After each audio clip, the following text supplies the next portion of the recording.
بسم اللہ الرحمن الرحیم۔ السلام علیکم۔ قصہ حضرت یوسف علیہ السلام۔ قرآن پاک میں اس قصے کو احسن القصص کہا گیا ہے۔ اس قصے کے بارے میں اللہ تعالیٰ نے ایک مکمل سورہ یوسف نازل فرمائی ہے۔ اس سورہ میں دو نبیوں کا قصہ ہے، یعنی کہ یعقوب بن اسحاق علیہ السلام اور حضرت یوسف علیہ السلام۔ یہ سورہ مکی ہے اور یہ قصہ اگرچہ یوسف علیہ السلام کا قصہ ہے جو کہ ابتلاء و آزمائش کی ایک داستان ہے، مگر اس کے بہت سے فوائد بھی ہیں کہ سننے والا اس سے لطف اندوز ہوتا ہے اور اپنے اندر رحم اور انس کے جذبات محسوس کرتا ہے۔ اس قصے میں ان حالات کی طرف بھی اشارہ ہے جو انبیاء کرام علیہ السلام کے ساتھ پیش آتے ہیں۔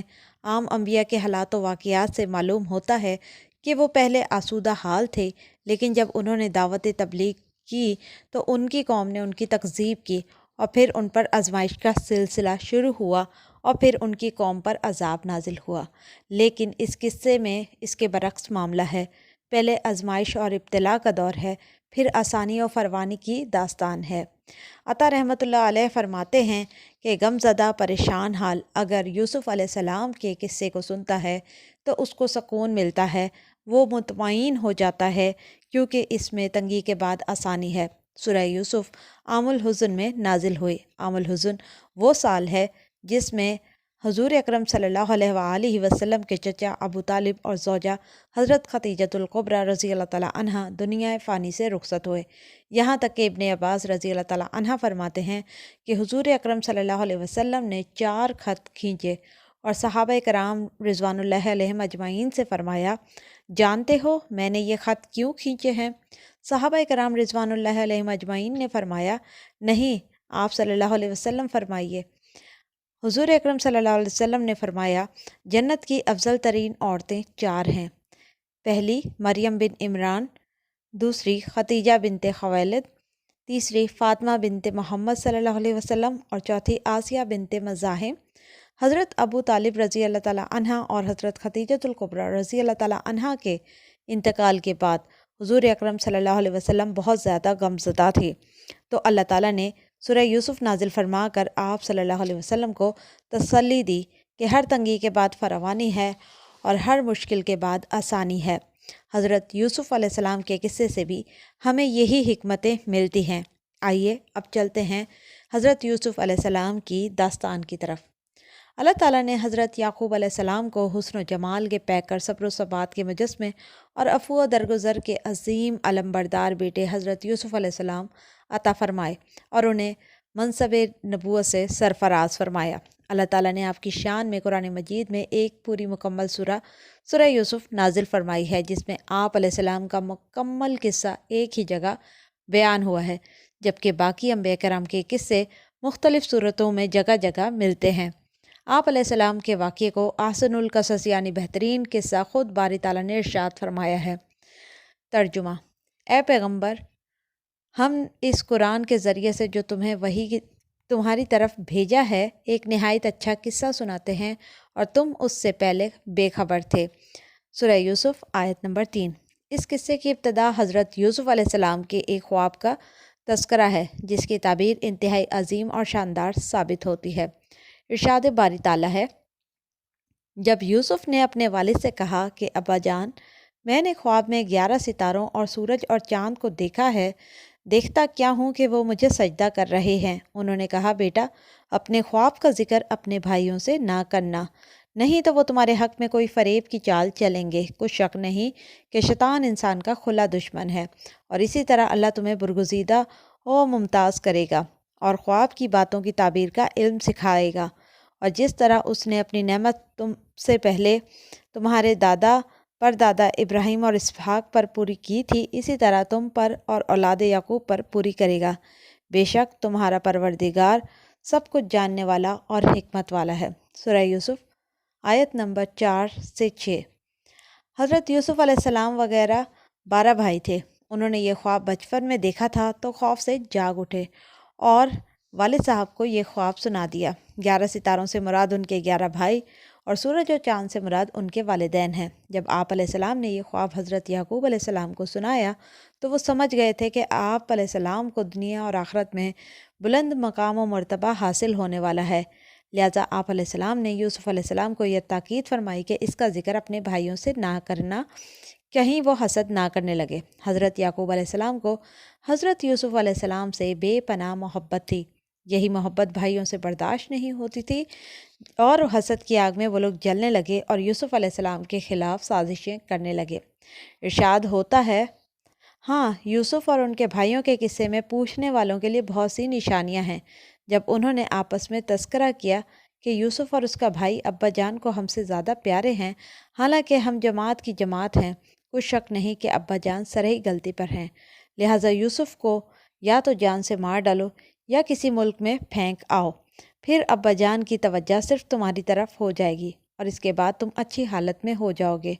ان میں سے ایک کہنے والے نے کہا، یوسف کو جان سے نہ مارو اور کسی گہرے کنویں میں ڈال دو کہ کوئی راہ گیر نکال کر کسی اور ملک میں لے جائے، اگر تم کو کرنا ہے تو یوں کرو۔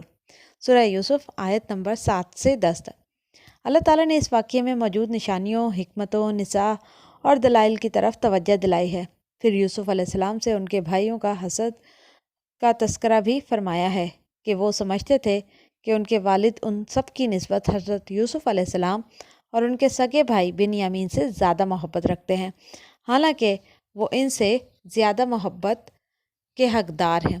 اس لیے انہوں نے آپس میں مشورہ کیا کہ یا تو حضرت یوسف علیہ السلام کو قتل کر دیں گے یا کسی ایسی دور دراز جگہ پر پہنچا دیں گے جہاں سے واپس نہ آ سکیں، تاکہ ان کے والد کی محبت انہیں حاصل ہو جائے۔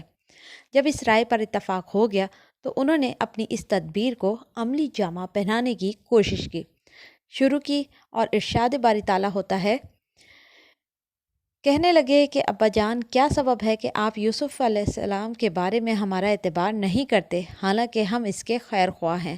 کل اسے ہمارے ساتھ بھیج دیجیے کہ خوب پھل کھائے اور کھیلے کودے، ہم اس کے نگہبان ہیں۔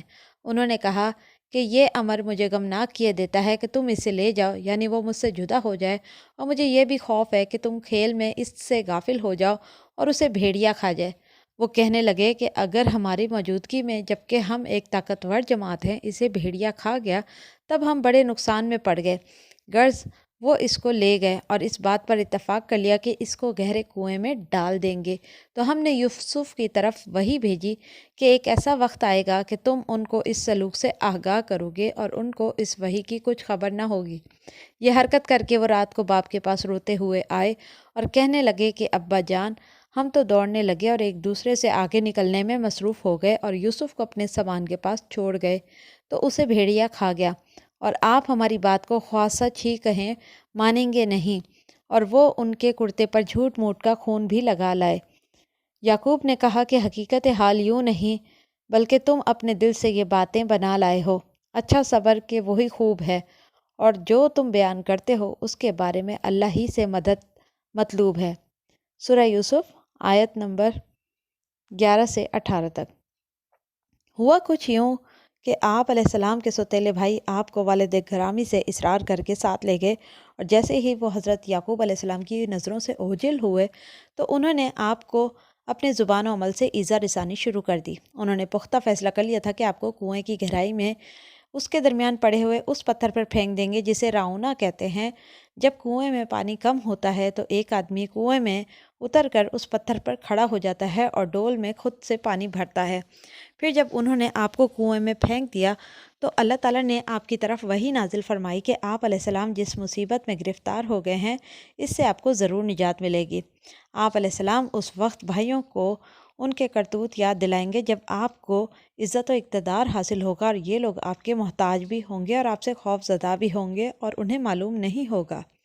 جب وہ آپ کو کنویں میں پھینک کر چلے گئے تو آپ کی قمیص پر بھیڑ کا خون لگا دیا، اور عشاء کے وقت جب واپس پہنچے تو والد سے یہ بہانہ بنا کر کہنے لگے کہ ہم دوڑنے میں مصروف ہو گئے تھے اور یوسف کو بھیڑیا کھا گیا۔ ساتھ ہی کہنے لگے کہ ہمیں معلوم ہے کہ آپ ہماری بات پر یقین نہیں کریں گے۔ وہ خون لگاتے وقت یوسف علیہ السلام کے کرتے کو پھاڑنا بھول گئے تھے، اس لیے والد کے سامنے ان کی بات نہ بن سکی۔ آپ علیہ السلام جانتے تھے کہ ان کے باقی بیٹے یوسف سے حسد کرتے ہیں، اس لیے یعقوب علیہ السلام نے فرمایا کہ بات اس طرح نہیں ہے کہ جیسے تم بیان کرتے ہو، مگر میں صبر ہی کروں گا، اور جو تم بیان کرتے ہو اس کے بارے میں اللہ ہی سے مدد مطلوب ہے۔ یوسف علیہ السلام کے بھائی اپنے ذوم میں ان کو مار کر گھر لوٹے تھے، مگر ادھر اللہ نے انہیں بذریعہ وحی تسلی دی اور علم و حکمت عطا کرنے کا وعدہ کیا۔ ارشاد ہوتا ہے، اور ایک قافلہ آیا اور انہوں نے پانی کے لیے اپنا سکہ پانی لانے والا بھیجا۔ اس نے کنویں میں ڈول ڈال کر لٹکایا تو یوسف اس سے لٹک گئے۔ وہ بولا، زہے قسمت، یہ تو نہایت حسین لڑکا ہے، اور اس کو قیمتی سرمایہ سمجھ کر چھپا لیا، اور وہ جو کچھ کرتے تھے اللہ کو سب معلوم تھا۔ اور مصر میں جس شخص نے اس کو خریدا، اس نے اپنی بیوی سے کہا، اس کو عزت و اکرام سے رکھو، بعید نہیں کہ یہ ہمیں فائدہ دے دے یا ہم اسے بیٹا ہی بنا لیں۔ اس طرح ہم نے یوسف کو سرزمین مصر میں جگہ دی، اور غرض یہ تھی کہ ہم ان کو باتوں خوابوں کی تعبیر سکھائیں گے، اور اللہ اپنے کام پر غالب ہے، لیکن اکثر لوگ نہیں جانتے۔ اور جب وہ اپنی جوانی کو پہنچے تو ہم نے ان کو دانائی اور علم بخشا، اور نیکوکاروں کو ہم اسی طرح بدلہ دیا کرتے ہیں۔ سورہ یوسف آیت 19-22۔ ہوا یوں کہ جب آپ کے بھائی آپ کو کنویں میں پھینک کر چلے گئے تو ایک قافلے کا وہاں سے گزر ہوا۔ انہوں نے اپنے ایک پانی لانے والے شخص کو جب پانی لانے کے لیے کنویں پر بھیجا تو آپ علیہ السلام ڈول سے لٹک کر باہر آ گئے۔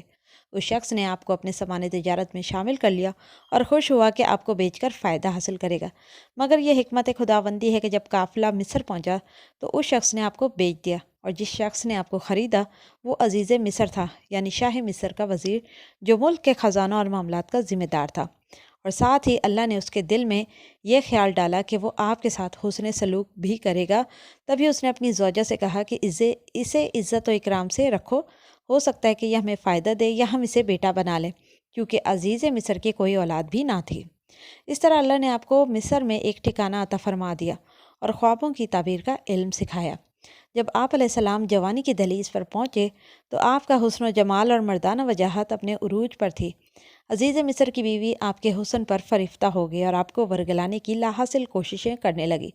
ادھر یوسف علیہ السلام بھی جوان اور پیکرے حسن و جمال تھے، مگر آپ ساتھ ساتھ نبیوں کی آل بھی تھے، اس لیے آپ کو آپ کے رب نے گناہ کبیرہ سے بچا لیا اور عورتوں کے مکر و فریب سے محفوظ رکھا، کیونکہ وہ سردار اتقیاء تھے، جو سایہ عرش سے مشرف ہونے والے 7 قسم کے اولیاء میں سے ایک قسم میں شامل ہیں، جن کے بارے میں فرمان خاتم الانبیاء صلی اللہ علیہ وآلہ وسلم ہے۔ 7 قسم کے آدمیوں کو اللہ تعالیٰ اس دن اپنے عرش کے سائے میں جگہ دے گا جس دن اس کے سائے کے سوا کوئی اور سایہ نہیں ہوگا، جن میں انصاف کرنے والا حکمران، تنہائی میں اللہ کو یاد کر کے اشک بار ہو جانے والا انسان، وہ آدمی جو مسجد سے نکلتا ہے تو واپسی تک اس کا دل وہیں اٹکا رہتا ہے، اللہ کے لیے محبت رکھنے والے دوست جو اسی بنیاد پر ملتے ہیں اور اسی حالت میں ایک دوسرے سے رخصت ہوتے ہیں، وہ آدمی جو صدقہ دیتا ہے تو اس قدر پوشیدہ رکھتا ہے کہ دائیں ہاتھ سے دیے کا بائیں ہاتھ کو پتہ نہیں چلتا، وہ جوان جو اللہ کی عبادت میں جوانی گزارتا ہے، اور وہ مرد جسے کسی صاحب حیثیت اور صاحب جمال عورت نے دعوت گناہ دی ہو تو اس نے کہہ دیا ہو کہ میں تو اللہ سے ڈرتا ہوں۔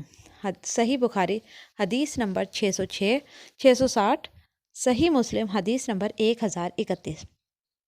الغرض عزیز مصر کی بیوی زلیخا مال و جمال میں بے مثال تھی، شاہانہ جاہ و جلال اور بھرپور شباب اسے حاصل تھا، اور اس نے آپ علیہ السلام کو اکیلا پا کر سب دروازے بند کر لیے اور پوری طرح سے بناؤ سنگار کر کے بہترین فاخرانہ لباس پہن کر آپ کو نازیبا مطالبے پر مجبور کرنا چاہا، اور سب سے بڑھ کر یہ کہ وہ کوئی عام عورت نہ تھی بلکہ وزیر مصر کی بیوی تھی۔ لیکن یوسف علیہ السلام نے جواب دیا کہ میں اپنے رب سے ڈرتا ہوں، اور پھر وہ دوڑ پڑے۔ دروازے پر پہنچے تو عزیز مصر سامنے تھا۔ عورت نے فوراً کہا کہ یہ تمہاری بیوی کے ساتھ برائی کا ارادہ رکھتا تھا، تو اس کی کیا سزا ہونی چاہیے کہ قید کر دیا جائے یا دردناک عذاب دیا جائے؟ یوسف علیہ السلام نے فرمایا کہ اس نے مجھے ورگلانے کی کوشش کی تھی۔ پھر عزیز مصر کو ان کے ہی خاندان کے ایک عزیز نے کہا کہ اگر یوسف کا کرتا آگے سے پھٹا ہو تو عورت سچی اور یہ جھوٹے ہیں، اور اگر کرتا پیچھے سے پھٹا ہو تو عورت جھوٹی اور یہ سچے ہیں۔ تب اس نے زلیخا سے کہا کہ کرتا پیچھے سے پھٹا ہے، اس کا مطلب زلیخا تم ہی عورتوں کے مکر و فریب ہیں، اور یقیناً تم عورتوں کے فریب بڑے بھاری ہوتے ہیں۔ یوسف تم اس کا ذکر کسی سے نہ کرنا، اور زلیخا تو اپنے رب سے معافی مانگ، بے شک تو خطا پر ہے۔ اس واقعے کا ذکر سورہ یوسف کی آیت نمبر 23 سے 29 کے درمیان میں ملتا ہے۔ پھر جب زلیخا کا چرچا شہر بھر میں ہوا تو رؤسا کی عورتوں نے اسے آڑ دلائی کہ وہ اپنے غلام پر فریفتہ ہو گئی ہے۔ تو اس واقعے کو قرآن پاک میں یوں بڑی خوبصورتی کے ساتھ بیان کیا گیا ہے: اور شہر میں عورتیں گفتگو کرنے لگی کہ عزیز مصر کی بیوی اپنے غلام کو اپنی طرف مائل کرنا چاہتی ہے اور اس کی محبت اس کے دل میں گھر کر گئی ہے، ہمیں لگتا ہے کہ وہ سرئی گمراہی میں ہے۔ جب زلیخا نے ان عورتوں کی گفتگو، جو دراصل دیدار یوسف کے لیے ایک چال تھی، سنی تو ان کے پاس دعوت کا پیغام بھیجا اور ان کے لیے ایک محفل مرتب کی اور پھل تراشنے کے لیے ہر ایک کو ایک ایک چھری دی اور یوسف سے کہا کہ باہر آؤ۔ تو ان کا رعب حسن ان پر ایسا چھا گیا کہ پھل تراشتے تراشتے اپنے ہاتھ کاٹ لیے اور بے ساختہ بول اٹھی کہ سبحان اللہ، یہ حسن، یہ آدمی نہیں، کوئی بزرگ فرشتہ ہے۔ تب اس نے کہا، یہ وہی ہے جس کے بارے میں تم مجھے طعنے دیتی تھی، اور بے شک میں نے اس کو اپنی طرف مائل کرنا چاہا، مگر یہ بچا رہا، اور اگر یہ وہ کام نہ کرے گا جو میں کہتی ہوں تو قید کر دیا جائے گا اور ذلیل ہوگا۔ یوسف نے دعا کی کہ پروردگار، جس کام کی طرف یہ مجھے بلاتی ہے اس کی نسبت مجھے قید پسند ہے، اور اگر تو مجھ سے ان کے فریب کو نہ ہٹائے گا تو میں ان کی طرف مائل ہو جاؤں گا اور نادانوں میں داخل ہو جاؤں گا۔ سو اللہ نے ان کی دعا قبول کر لی اور ان سے عورتوں کا مکر دفع کر دیا، بے شک وہ سننے والا جاننے والا ہے۔ سورہ یوسف آیت نمبر 30 تا 34۔ عزیز مصر نے یوسف علیہ السلام کی بے گناہی ثابت ہونے کے باوجود بھی آپ کو قید میں ڈال دیا تاکہ اپنے گھرانے کا عیب چھپا سکے اور لوگ اس قصے کو فراموش کر دیں، لیکن اللہ تعالیٰ نے اس قید کو حضرت یوسف علیہ السلام کے لیے باعث خیر و برکت بنانے کا فیصلہ کیا ہوا تھا۔ حضرت یوسف علیہ السلام کے ساتھ 2 نوجوان اور بھی اسی قید خانے میں داخل ہوئے تھے، ان میں سے ایک بادشاہ کا ساقی اور دوسرا بادشاہ کا باورچی تھا۔ انہیں بادشاہ نے کسی جرم کے شک میں قید میں ڈال دیا گیا تھا، اور وہ دونوں آپ علیہ السلام کے شب و روز عبادت، بلکہ کثرت عبادت، اخلاق و کردار، اقوال و افعال سے بے حد متاثر ہوئے۔ اتفاقاً انہیں ایک ہی شب میں خواب آیا۔ ساقی نے خواب دیکھا کہ انگور کی بیل کی 3 شاخیں ہیں، ان میں پتے اگ آئے ہیں اور انگوروں کے گچھے لگ کر پک گئے ہیں۔ اس نے انہیں لے کر بادشاہ کے پیالے میں نچوڑا اور اسے وہ مشروب پلا دیا۔ باورچی نے خواب دیکھا کہ اس کے سر پر روٹیوں کی 3 ٹوکریاں ہیں اور سب پرندے اوپر کی ٹوکری سے کھا رہے ہیں۔ دونوں حضرات اپنا اپنا خواب حضرت یوسف علیہ السلام کو سناتے ہیں اور تعبیر کی درخواست کرتے ہیں۔ تو پہلے آپ نے انہیں دعوت توحید دی اور غیر اللہ کی عبادت کی مذمت فرمائی۔ پھر تبلیغ کا فرض ادا کرنے کے بعد آپ علیہ السلام نے فرمایا، اے میرے قید خانے کے رفیقو، تم دونوں سے ایک تو اپنے بادشاہ کو شراب پلانے پہ مقرر ہو جائے گا اور دوسرا سلیب دیا جائے گا اور پرندے اس کا سر نوچ کھائیں گے۔ ساتھ ہی جس کو رہائی ملنا تھی اس سے یوسف علیہ السلام نے فرمایا کہ اپنے آقا سے میرا ذکر بھی کرنا، لیکن شیطان نے ان کا اپنے آقا سے ذکر کرنا بھلا دیا اور یوسف علیہ السلام کئی برس تک قید ہی میں رہے۔ اس کا ذکر سورہ یوسف کی آیت نمبر 34 سے 42 تک بیان کیا گیا ہے۔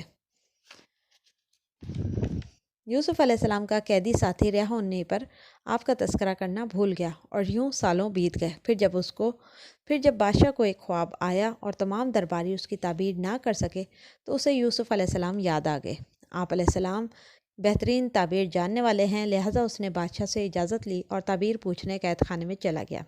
اس نے بادشاہ کا خواب بیان کیا اور تعبیر پوچھی تو حضرت یوسف علیہ السلام نے بنا کسی شرط اور رہائی کا مطالبہ کیے اسے تعبیر بتا دی، جو کہ کچھ یوں تھی کہ پہلے 7 سال شادابی ہوگی، پھر 7 سال قحط پڑے گا، پھر اس کے بعد جو سال آئے گا اس میں لوگوں پر خوب بارش ہوگی جس سے زرخیزی اور خوشحالی آئے گی، اور اس میں خوب رس نچوڑیں گے۔ ساتھ ہی آپ علیہ السلام نے انہیں تدبیر بھی سمجھا دی کہ کس طرح خوشحالی کے ایام میں قحط کے ایام کے لیے غلہ محفوظ کر لیں اور قحط سالی میں بیج بھی کم بوئیں، کیونکہ اس وقت بیج کے برابر بھی کھیت میں پیداوار نہیں ہوگی۔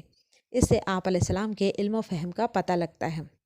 اس واقعے کا ذکر بھی سورہ یوسف کی آیت نمبر 43 سے 49 تک ہوتا ہے۔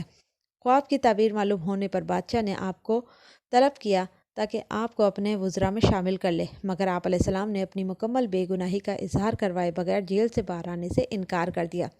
جب بادشاہ کو یہ سمجھ آ گیا کہ یوسف علیہ السلام علم وافر، عقل کامل، رائے بصائب اور فہم ثاقب سے متصف ہیں تو اس نے حکم دیا کہ آپ کو دربار میں حاضر کیا جائے تاکہ خزانِ دربار میں شامل کیا جا سکے۔ ارشاد باری تعالیٰ ہے، بادشاہ نے حکم دیا کہ اسے میرے پاس لاؤ، میں اسے اپنا مصاحب خاص بناؤں گا۔ پھر جب ان سے گفتگو کی تو کہا آج سے تم ہمارے ہاں صاحب منزلت اور صاحب اعتبار ہو۔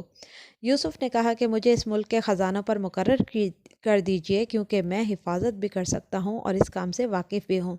اس طرح ہم نے یوسف کو ملک مصر میں جگہ دی اور وہ اس ملک میں جہاں چاہتے تھے رہتے تھے۔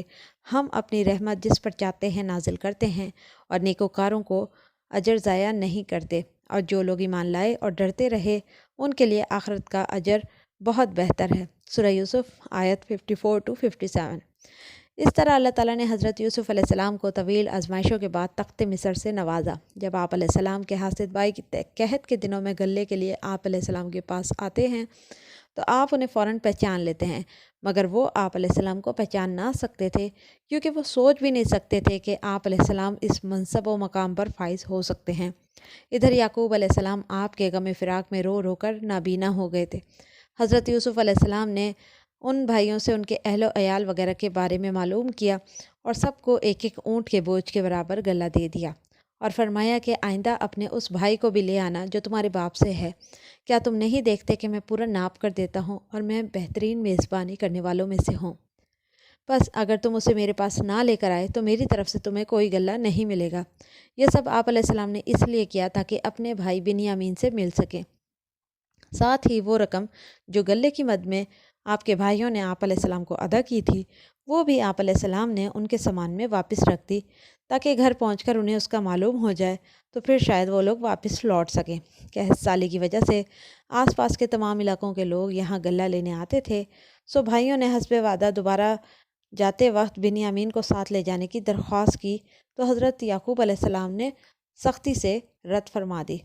پھر بیٹوں کی منت سماجت اور پختہ وعدے کے بعد بنیامین کو ان کے ساتھ بھیج دیا، جس کا ذکر آیت 58 سے 68 تک میں ہوا ہے۔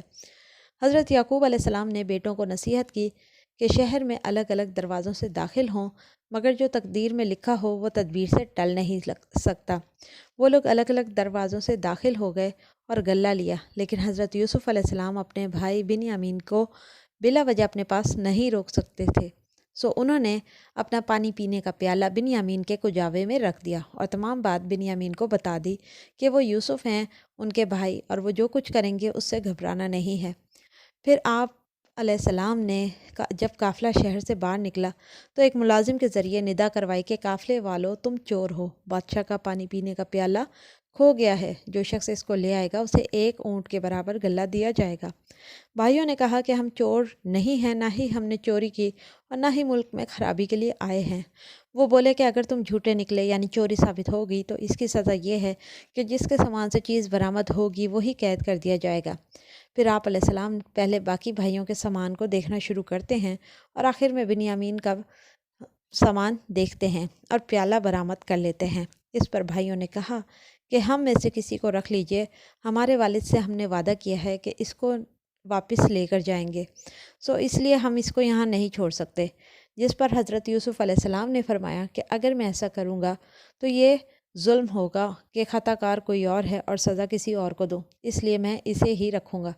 جب وہ بنیامین کو ساتھ نہ لے جا سکے تو تنہائی میں بیٹھ کر مشورہ کرنے لگے کہ کیا کیا جائے۔ اس وقت بڑے بھائی روبیل نے کہا کہ والد صاحب سے پختہ عہد کرنے کے بعد ہم بنیامین کو لائے تھے کہ اسے واپس ان کے پاس لے کر جائیں گے، لیکن چونکہ اب ہم سے وعدہ خلافی ہو گئی ہے اس لیے میں یہیں رہوں گا جب تک کہ والد صاحب مجھے وہاں آنے کی اجازت نہ دے دیں، اور تم سب واپس جاؤ اور انہیں تمام حالات و واقعات سے آگاہ کرو۔ اس تمام واقعے کا ذکر آیت نمبر 69 سے 87 میں ہوتا ہے۔ جب بیٹوں نے حضرت یعقوب علیہ السلام کو آ کر اطلاع دی تو ان کا پرانا زخم بھی تازہ ہو گیا۔ پھر انہوں نے فرمایا کہ قریب ہے کہ اللہ ان سب کو میرے پاس پہنچا دے، وہی علم و حکمت والا ہے۔ پھر انہوں نے بیٹوں سے منہ پھیر لیا۔ جب آپ کے بیٹوں نے آپ کو یوں بے قرار اور رنج و غم میں مبتلا دیکھا تو آپ علیہ السلام پر ترس کھا کر کہنے لگے، واللہ آپ ہمیشہ یوسف کی یاد میں ہی لگے رہیں گے یہاں تک کہ گھل جائیں یا ختم ہو جائیں۔ تو آپ علیہ السلام نے فرمایا، میں تو اپنی پریشانیوں اور رنج کی فریاد اللہ ہی سے کرتا ہوں، مجھے اللہ ہی کی طرف سے وہ باتیں معلوم ہیں جو تم نہیں جانتے۔ پھر آپ علیہ السلام اپنے بیٹوں سے فرماتے ہیں کہ میرے پیارے بچوں، تم جاؤ اور یوسف اور اس کے بھائی کو پوری طرح سے تلاش کرو اور اللہ کی رحمت سے نا امید نہ ہونا، یقیناً اللہ کی رحمت سے وہی نا امید ہوتے ہیں جو کافر ہیں۔ حضرت یوسف علیہ السلام کے بھائی قحط سالی سے تنگ آ کر پھر سے غلے کے حصول کے لیے آپ کے پاس آتے ہیں۔ اس بار حضرت یوسف علیہ السلام ان کو حقیقت سے آشنا کرتے ہیں اور تمام اہل و عیال کو مصر لانے کا مطالبہ کرتے ہیں۔ پھر آپ علیہ السلام انہیں اپنا کرتا دے کر فرماتے ہیں کہ یہ اپنے والد کی آنکھوں پر رکھنا تاکہ ان کی کھوئی ہوئی بصارت واپس آ جائے۔ پھر فرمایا کہ تمام اہل و عیال کو لے کر مصر آ جائیں تاکہ سکون اور راحت کی زندگی گزار سکیں۔ جیسے ہی مصر سے قافلہ روانہ ہوتا ہے تو حضرت یعقوب علیہ السلام نے فرمایا کہ مجھے تو یوسف کی خوشبو آ رہی ہے۔ اس پر ان کے پوتوں نے کہا کہ آپ علیہ السلام تو اپنے اسی پرانے خبت پر ہیں۔ 3 دن کے بعد جب یہ قافلہ گھر پہنچا تو آپ علیہ السلام کے بیٹوں نے آپ کے چہرے پر یوسف علیہ السلام کا کرتا ڈالا اور آپ کی آنکھیں فوراً بینا ہو گئی۔ یہ حضرت یوسف علیہ السلام کی نبوت کا معجزہ ہے۔ اس کا ذکر سورہ یوسف کی آیت نمبر 88 سے 98 تک میں ہوا ہے۔ جب حضرت یعقوب علیہ السلام مع اہل و عیال کے مصر پہنچے تو سب نے ملاقات کی، اور ملاقات کے وقت جیسا کہ اس وقت کا رواج تھا سب نے حضرت یوسف علیہ السلام کو سجدہ کیا، اور یوں حضرت یوسف علیہ السلام کے درینہ خواب کی تعبیر سچ ہو گئی۔ ارشاد باری تعالیٰ ہے، جب یہ سب لوگ یوسف کے پاس پہنچے تو یوسف نے اپنے والدین کو اپنے پاس بٹھایا اور کہا مصر میں داخل ہو جائیے، اللہ نے چاہا تو خاطر جمع سے رہیے گا۔ اور انہوں نے اپنے والدین کو تخت پہ بٹھایا اور سب یوسف کے آگے سجدے میں گر پڑے۔ اس وقت یوسف نے کہا، ابا جان، یہ میرے اس خواب کی تعبیر ہے جو میں نے بچپن میں دیکھا تھا۔ میرے پروردگار نے اسے سچ کر دیا، اور اس نے مجھ پر بہت سے احسان کیے ہیں کہ مجھ کو جیل سے نکالا، اور اس کے بعد شیطان نے مجھ میں اور میرے بھائیوں میں فساد ڈال دیا تھا۔ آپ کو گاؤں سے یہاں لایا، بے شک میرا پروردگار جو چاہتا ہے تدبیر کرتا ہے، بلا شبہ وہ بڑا دانا اور نہایت حکمت والا ہے۔ پھر یوسف نے اللہ سے دعا کی کہ اے میرے پروردگار، تو نے مجھے حکومت دی اور خوابوں کی تعبیر کا علم بخشا۔ اے آسمان اور زمین کے پیدا کرنے والے، تو ہی دنیا اور آخرت میں میرا کارساز ہے۔ تو مجھے دنیا سے اپنی اطاعت کی حالت میں اٹھانا اور آخرت میں اپنے نیک بندوں میں داخل کرنا۔ سورہ یوسف آیت 99 سے 101۔ پھر کچھ عرصے بعد یعقوب علیہ السلام کے انتقال کا وقت آیا تو انہوں نے اپنے بیٹوں کو اخلاص کی وصیت کی، اور اخلاص سے مراد خالص دین اسلام ہے جسے انبیاء کرام اللہ کی طرف سے لے کر مابعوث ہوئے ہیں۔ جب حضرت یعقوب علیہ السلام کا انتقال ہوا تو مصر کے باشندوں نے 70 دن تک آپ کا سوگ منایا۔ پھر حضرت یوسف علیہ السلام شاہ مصر کی اجازت سے اپنے والد کی میت کو لے کر خاندان کے دوسرے افراد کے ساتھ دفن کر دیا۔ انہوں نے حبرون پہنچ کر آپ کو اسی غار میں دفن کیا جو حضرت ابراہیم علیہ السلام نے خریدا تھا۔ پھر آپ علیہ السلام واپس آ گئے اور آپ کے بھائیوں نے آپ علیہ السلام سے آپ کے والد کی تعزیت کی اور آپ کی عزت افزائی فرمائی۔ آپ نے اپنے بھائیوں کو اعزاز و اکرام کے ساتھ اپنے ساتھ رکھا، اور جب حضرت یوسف علیہ السلام کی وفات کا وقت آیا تو آپ نے وصیت کی کہ جب وہ لوگ مصر سے نکلیں تو ان کی میت کو ساتھ لے جا کر آبائے کرام کے ساتھ دفن کر دیں۔ چنانچہ انہوں نے آپ علیہ السلام کی میت کو حنوط کر کے تابوت میں رکھ لیا۔ بعد میں جب حضرت موسیٰ علیہ السلام بنی اسرائیل کے ساتھ مصر سے نکلے تو آپ علیہ السلام کی میت کو ساتھ ہی لے گئے، اور آپ علیہ السلام کو آپ کے آبائے کرام کے قریب دفن کیا۔ آپ علیہ السلام نے 110 سال کی عمر میں انتقال فرمایا۔ حضرت یوسف علیہ السلام کے قصے سے ہمیں یہ سبق ملتا ہے کہ مایوسی گناہ ہے، حالات کیسے بھی ہوں، کتنے ہی ناسازگار اور ناموافق ہوں، انسان کو اللہ کی رحمت سے نا امید نہیں ہونا چاہیے، بلکہ ہر مشکل میں صبر و رضا کا مظاہرہ کرنا چاہیے اور اللہ کی مدد اور رحمت کا سوال کرنا چاہیے۔ لاکھوں کروڑوں درود و سلام ہو انبیاء کرام پر اور ہمارے پیارے نبی حضرت محمد صلی اللہ علیہ وسلم پر۔ اللہ تعالیٰ سے دعا ہے کہ وہ تمام امت مسلمہ کو اپنے پیارے حبیب کے سنت کے مطابق زندگی گزارنے کی اور قرآن پاک کے مطابق عمل کرنے کی توفیق عطا فرمائے۔ آمین ثم آمین۔ ویڈیو پسند آئی ہو تو صدقہ جاریہ کے طور پر اسے لائک اور شیئر کیجیے۔ مزید ویڈیوز کے لیے سبسکرائب کیجیے۔ انفو جسٹ انفو، اپنی دعاؤں میں یاد رکھیے۔ اگلی ویڈیو تک کے لیے اللہ حافظ۔